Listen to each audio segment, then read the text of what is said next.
So today I want to show you how to use KeyShot Studio's new Planar Light as well as the new light positioning tool. And by the time we're done, you'll know how to create the lighting in this image here. Now our goal is to render a hero image of a luxury product. Think something dramatic, like something you'd see in a travel magazine. But first we're going to need a game plan. All right, let's get 30 seconds on the clock and head on over to the research lab. I'll search for luxury products and we'll begin to notice trends. Here are the first things that jump out to me. We have organic textures such as rocks, wood, plants, and fruit. We have low-key lighting, which uses lots of shadow and high contrast to create drama. And we have low camera angles to create a powerful composition. Cool, research is done. Now we'll be sure to incorporate these elements into our final image. Now, the only model I have of a luxury product that I can share with you is a fragrance bottle that I designed years ago. Now it's time for a quick sketch. Let's get another 30 seconds on the clock. I'm thinking we'll use some natural elements like either wood or rocks, and this is more of a natural scent for the adventure seeker who's not afraid of a rugged challenge. So I want the bottle somewhere in between the rocks. And as for lighting, we'll need a plane for a backdrop and possibly a ground plane. I'm thinking we'll use about 3 lights, one for the backdrop, another light for our product, and maybe one coming in from the side to illuminate the product. We'll see. Now that we have a rough game plan, we'll need some wood or rock elements. And for these, I'm gonna head on over to a website called vizoon.io and see if they have what I need. So I found some rocks, wood, and plants that I can load right on into my KeyShot library. The Vizoon assets are nice because they're already formatted for KeyShot and you can just drag and drop them into your scene. Now, if you wanna check them out, please consider using my affiliate link in the description below this video. Now, if you can't afford to buy any assets, check out Polyhaven for some free options.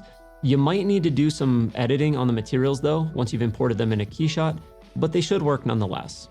I'm gonna go into the models library so I can use those assets that I just grabbed from Vizoon.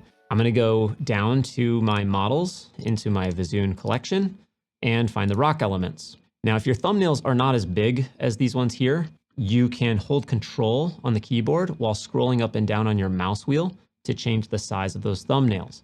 There used to be a slider that's now gone, so just wanted to call that out. First thing I want to do is add some rocks to my scene, and I think I'm going to go ahead and try rocks number 6. Just drag them in here, and we're going to use these as a starting point. Now, I also know that we're going to need a backdrop according to the sketch I made earlier, so we're going to add a ground plane as well. So I'll hit Control G, which adds a ground plane. Now, one thing I want to point out here, just so we don't get confused, the ground plane was added to the default model set, and then we also have a ground plane within our rocks. So let's go ahead and delete one of those so we don't get confused.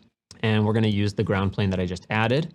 Double click on it, and I'll set it to diffuse, just so it's easier to see. And I want to scale it down. So I'm going to select it, hit Control D as in Delta, and then just click and drag, and we should be able to scale this guy down. Doesn't need to be big, should be good enough. So that's one, but we're going to also want one for the backdrop. So I'm going to go ahead and select it, right click, and then duplicate. Now for the next one, I'll move it back and I'm going to rotate it holding Shift so it goes into 90 degrees and move this guy back, and I can snap it to the ground. Maybe I'll bring it down just a little bit. There we go. I'm going to take the other one and I'm going to move it forward a bit so we have some space between these two. The next thing we need to do is add in our luxury product, which is going to be the cologne bottle that I designed. Now I have this in my models library, so it's just drag and drop. If you're on KeyShot 2025.1, I'll include the BIP, so you can just use this with the same materials that I've created. Otherwise, if you're on an older version, it won't open up in older versions.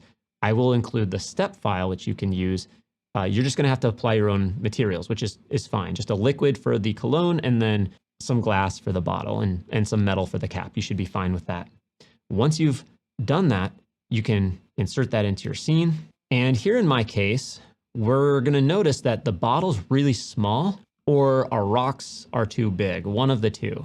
And we need to make a decision here. Do we make the bottle bigger or the rocks smaller? In this case, because we want the bottle to be physically accurate with the right thickness of materials, which is really important when working with transparent materials, we need to not scale the bottle.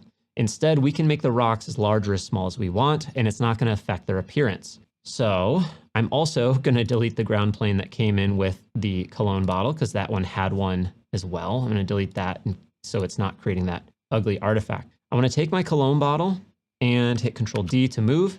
I'm going to bring it up here, kind of on top of the rocks. And we know the rocks are too big, so we're going to scale those down anyway. I'll grab my rocks next, and I'm going to scale these guys down.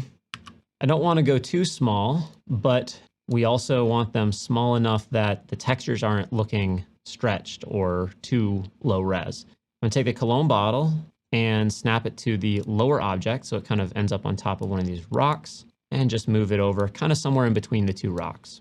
So what I like to do is start off with just locking off a camera. There's already one here, so I'll just go ahead and save this one as the new location. What I want to do is then open my geometry view, so that way I can see, you know, my scene while still keeping an eye on the camera. Now, I'll be honest with you, scaling, rotating, and moving assets around on screen is super boring. So I'm going to skip over that part so we can just get right into the lighting, which is really the main focus of this tutorial. To follow along, use the link down below to visit the file vault where you can download this cologne bottle for free. All right, after spending quite a bit of time finessing the scene, this is the composition I've ended up with. If I zoom on out, you can see how we accomplished this. I duplicated one of the rocks, rotated it, scaled it till I was happy with the layout. And we still have the two planes, just as I showed you. As far as lighting, we've got our plane startup HDRI, and I'm just still in product mode, but we're going to change these settings a little bit down the road. I've gone ahead and changed my layout a little bit. I made more room for the geometry view so we can see what's going on in our scene a little better. Now, if you hadn't noticed, I have a new button up here in the ribbon called Add Light. If you want to make sure that you have that, right click, go down to Add Light. You can enable or disable that so long as you're in KeyShot 2025.1. The first thing we want to do to add our new light is click on that button. This is going to give us a few options, and we're going to choose the first one, which is Planar Light. Now we have a couple things pop up. We have a little tooltip as well as a new light positioning tool. The first thing we're going to do is check out these position presets. They're going to position our light relative to our camera. If I click on this first option, which is left, look what happens in the geometry view. Left moves our light to the left of our object. It will move it to the right. If I click on right, then we have an option for top, we have an option for bottom, front, and back. And this just gives us a quick starting point to position the light relative to our camera. And then from there, we can make our fine-tune adjustments. Now, if we look above the positioning presets, we have 4 different modes we can choose from that will help us position our lighting without moving our camera in the real-time view. The first one I want to talk about is highlight, and this is going to behave just like setting pins or highlights in the HDRI editor. If we look here, it says Control plus left click anywhere to position the light. So I'm going to hold Control and I'm going to left click on the right side of the cap. Watch what happens. The light should position itself so the light ends up illuminating our product right where we clicked. This is going to be probably my go-to default way of doing this. If you end up blocking the camera, go ahead and click even in the geometry view to position your light. So I really like this because it's just dead simple, very intuitive, very easy, really awesome. Now, the other thing I want to point out is this little tooltip up top. It says Control and scroll to adjust the light distance. Watch what happens in the geometry view here as I hold Control and I use my mouse scroll wheel. I can bring the light closer to the object or further away, which is really great. Super handy to be able to do that. And then I can not only change its location, but I can adjust its power. So Control, Shift, and Scroll, I can reduce the power by scrolling down, or I can increase the power by scrolling up, just based on my needs. Lots of time savings when it comes to setting up and working with physical lights, which is really great. The next light positioning mode I want to talk about is normal. So if I click on normal, this says Control click, and it's going to orient the light perpendicular to the exact triangle I click on. It's very similar to highlight, but it's a little bit different. You're going to find different scenarios at which you're going to want to use these.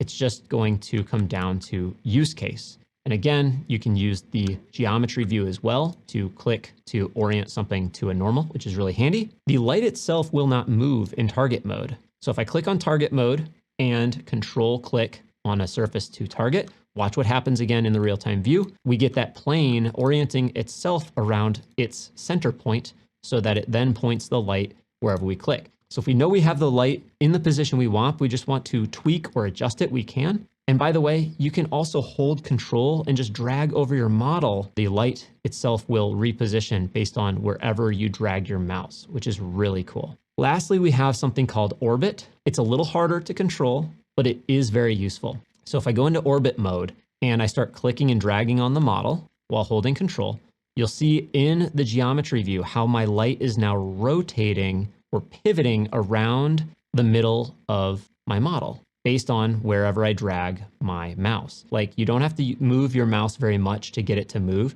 So at some point you're making very, very tiny movements, but this is probably the most useful and flexible way to adjust your light. And it just saves you a lot of time from having to use the move tool in the geometry view. Those two tricks I showed you, control and scroll wheel to move the light further or closer, as well as control shift to adjust the brightness. This is going to work in all these 4 modes. Doesn't matter which mode you're in, you can still use those controls. So that's a high-level overview of how we're going to use the new light positioning tool. And we can always go back to our move tool by clicking right above.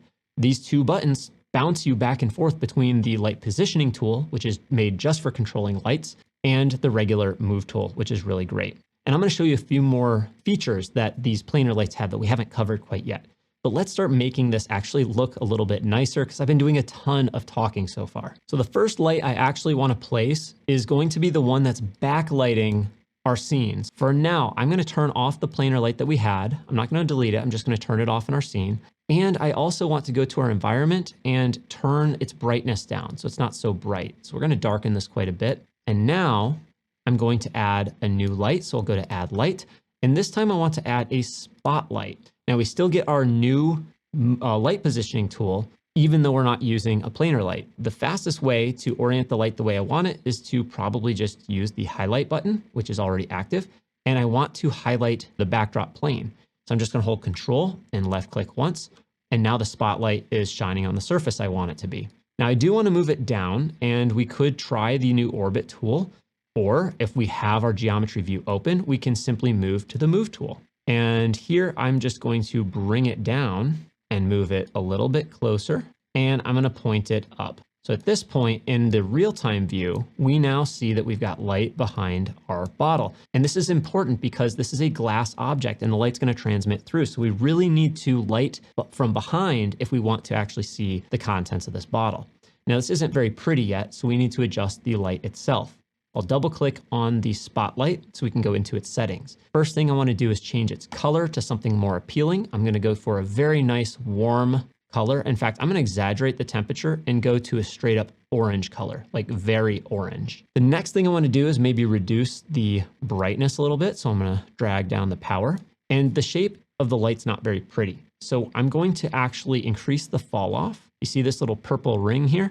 As I had increased the fall off, you can see it's moving that purple colored ring. The higher the fall off, the more concentrated the light is in the middle, and then the faster it fades away to nothing. That's going to give us a nice gradient on our backdrop. We can also play with the brightness once we've done that, but I think we need to adjust its position just a little bit more.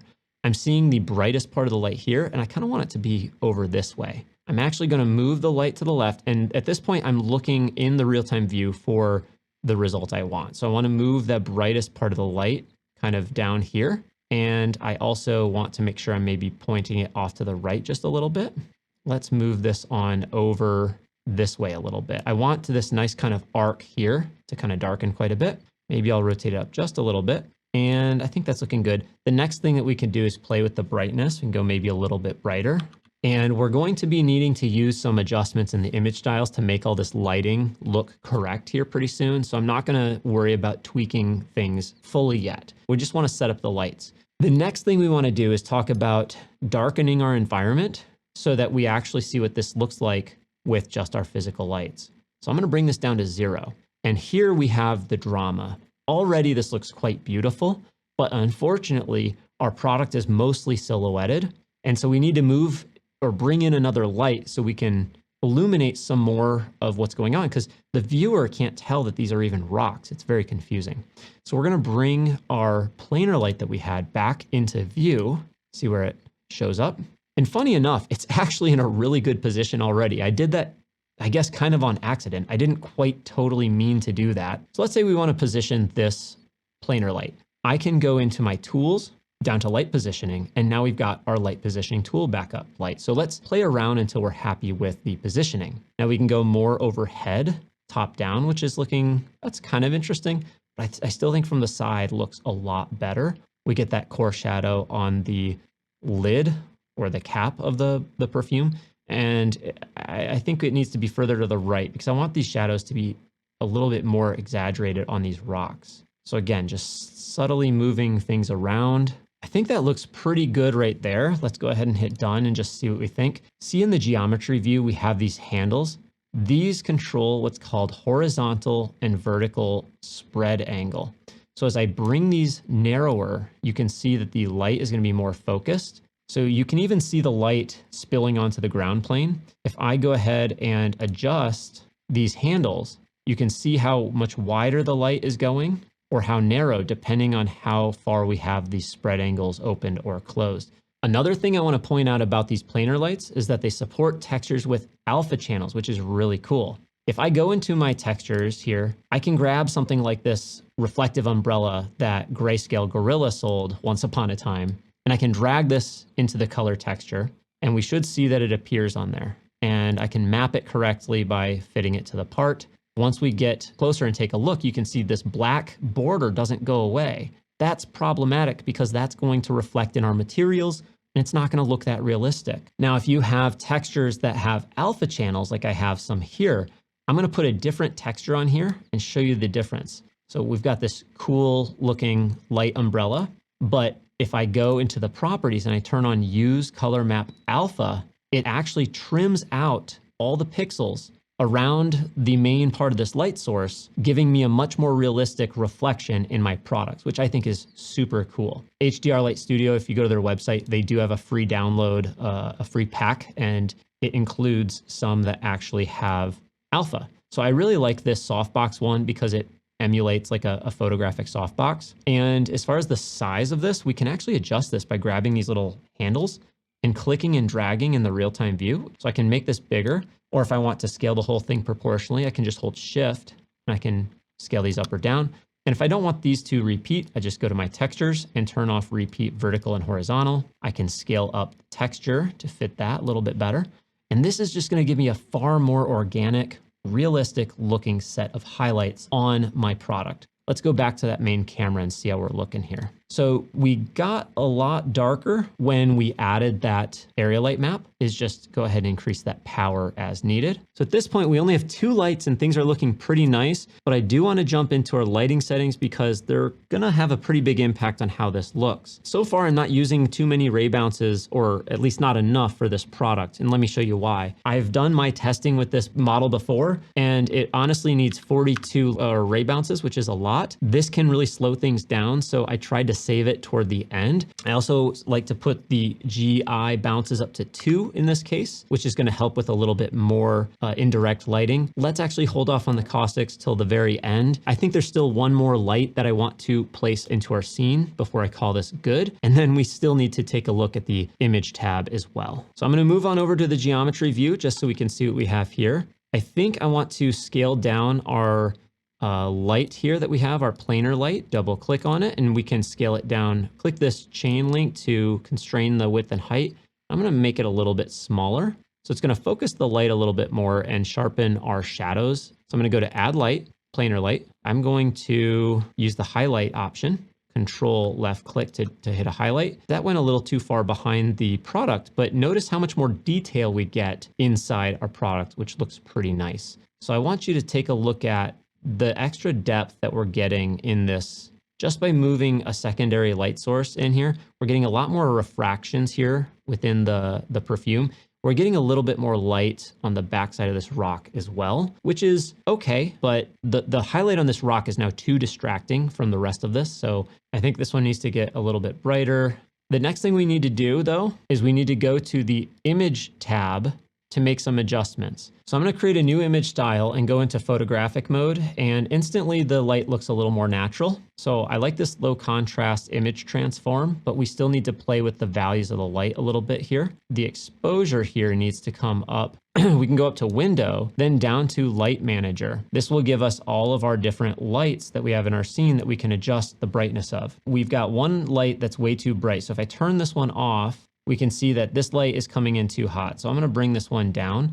And also it doesn't have a texture like the other planar light did. So maybe I want to add a bit of a texture to that one as well. If I go to my library where my textures are, and I go into the light that doesn't have the texture yet and put another softbox on that one, that's going to darken it to begin with. And then we could also bring in some bluish color by blending with a color and going to some Kelvin, just a little bit cool there. So that's looking, in my opinion, much nicer, a little bit more natural. Brightness wise, I think we're looking pretty good there. We can leave this up and keep playing with it. So back in our image tab though, I'm gonna bring up the exposure a little bit, bring up our contrast a little bit. And as I scroll down, we're gonna see this curve. I'm gonna turn on curve and we're gonna play with some of these. So I'll bring the highlights up a bit. I'll bring the whites up a bit. So we can see this is really affecting the backdrop really. And our lights, something like that. Then our midtones and the shadows, I probably want to darken just a little bit as well. This color back here to me is a little too bright or too saturated, the background. So I'm going to go into my HSV down here and I'm going to drop the saturation a little bit. Denoise, this is going to help get rid of some of the graininess. So I'll type in something like 0.4. Firefly filter, maybe 0.1 or 0.2. I'm seeing some artifacts in here that I think are coming from having played with these adjustments here a little bit too much. I'm going to back some of these off a little bit here so we haven't color corrected too strongly. The next thing I want to do is turn on bloom. This is going to add some of that natural glow, for lack of a better term. So I'm going to set this value to 1, and then I'll set the bloom radius to 50, which is going to give us that glow that makes it look kind of glamorous. And I'm going to bring in the bloom threshold so that we're not blurring everything. We don't want bloom on the rocks and everything else like this. So I'm going to bring up that threshold so we only have some bloom around some of these more specular highlight areas. And I'll bring that down a little bit, something like that. And then I want to make the radius even bigger. And I'm going to reduce the intensity usually to about 0.5. I don't want it to be too strong, but if I toggle it on and off, you can definitely see a pretty big difference there. That's looking very nice. Now the vignette, I don't normally use, but because I want these rocks to go a little bit darker, I can go ahead and turn that on and I can increase the vignette a little bit, which is nice. And if these rocks are too light in color, I could always go into the material graph as well, add a little color adjust and reduce the overall value just a little bit. I don't want to change their color, but I can make them a little bit darker. And that's pretty much it. The only other thing that's missing from here, in my opinion, is some depth of field. So I'm going to go ahead and enable my depth of field. And then I'm going to use this target to click right where I want the camera to focus on. Let's close our light manager. This is just getting way too crowded. And then in geometry view, we can see where our camera is focusing on. I'm going to increase the f-stop quite a bit so that not everything is so blurred out. We just want a little bit of blurriness on the rocks in the front and the back, and that's still not nearly enough. So I'm going to try, let's do 40. I think that looks pretty good. It softens up the rocks quite a bit. And the rest of the post-processing here should be able to be done in Photoshop probably. I want to turn on my Caustics. That will create all these guys in here. I think I want my bloom to be a little bit more noticeable. So I'm going to reduce that threshold to 0.12, and then I can increase the intensity a little bit, something like that. And when you're ready to render it out, I recommend a 16-bit Photoshop file. I like to take a clown pass, and that's pretty much it. I do the rest of my adjustments in Photoshop, nothing too much. I rendered mine at 1600 samples on the GPU. If you're rendering this on the CPU, because maybe you don't have enough VRAM for all the textures and the rocks and stuff like that, that's fine. It might take a little bit longer, but you won't need that many samples in CPU mode. Probably 300 to 500 maybe, is my guess. There you have it. I hope you feel like this was a good introduction to the new lighting features in KeyShot's latest release. Now, here's a video I made covering the other features introduced in KeyShot 2025.1. And if you want more lighting practice, click on this lighting tutorial playlist I made here. And until next time, happy rendering.